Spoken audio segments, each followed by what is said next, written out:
Let me tell you what we're going to do today. We have constructed a mini election, but Harry Hersey, as you have served as a technical advisor of how to do this, we're going to ask you to remain outside. After you, let me introduce you to my election staff.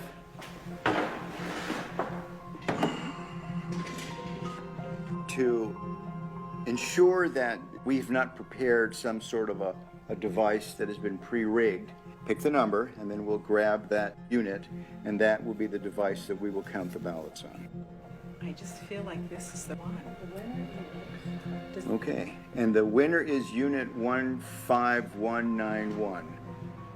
5191.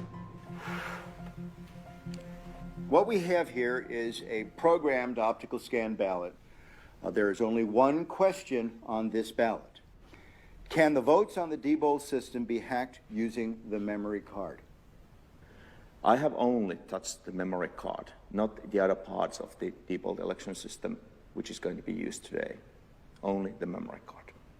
I can certainly speak for myself and Harry, and that we're going to vote yes. All right, then let's have the rest of us vote no.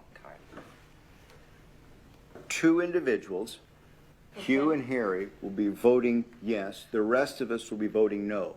And then we'll scrutinize the ballots afterwards to ensure that that is indeed the mark. I will say that I'm wrong and Diebold is right, and I'm going to say no, they cannot be hacked. It's impossible. So I vote no. I'm going to film myself voting. Excuse me. I'm going to mark this ballot no.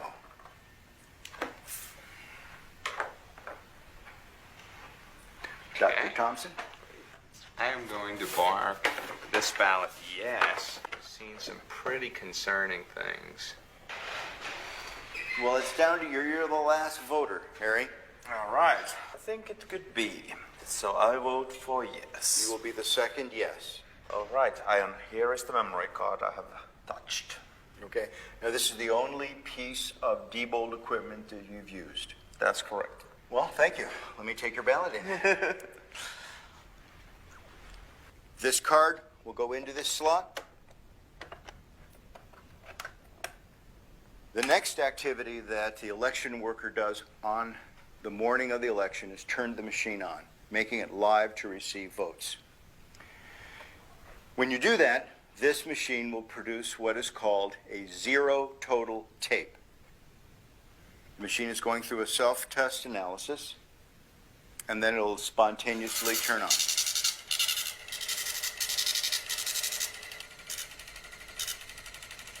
This is Harry's card that is telling us that there are 0 votes stored in the memory. Okay, let me get the ballots. Let's insert a yes ballot. We're going to put in another no. 7. And the last no ballot, 8. Placing the ender card in this device and telling it to turn off its counting function and do its reporting function will now cause the voting machine to print out a tape reading the number of votes that it had just read.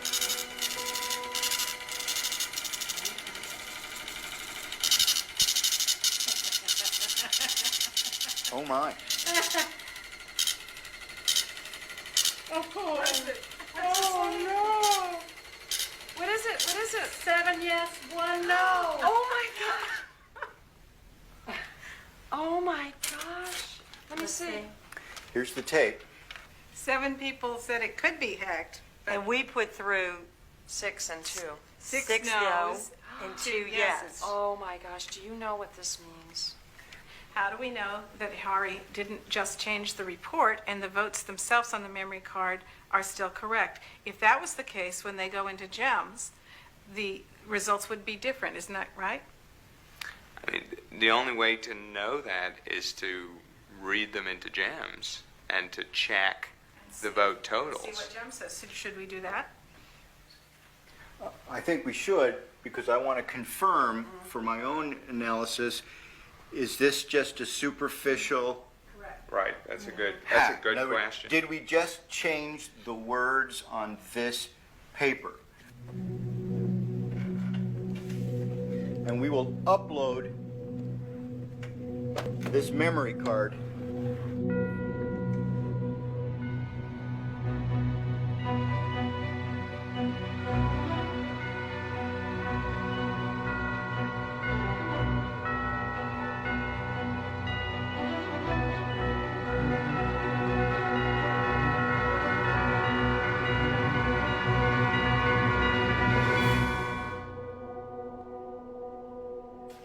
if I had not seen what was behind this, I'd have no reason not to. I would have certified this election as a true and accurate result of a vote.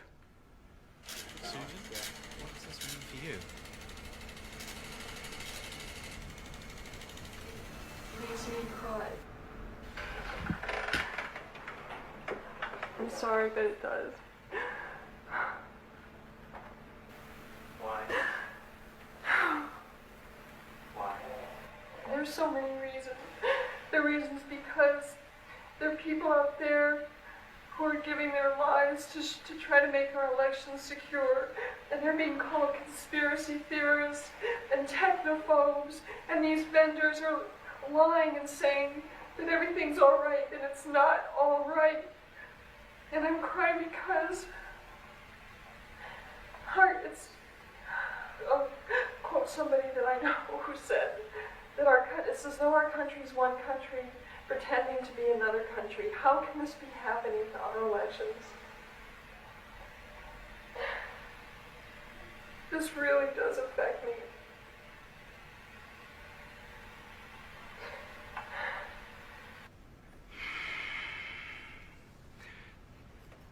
I don't know exactly how to describe what I saw here.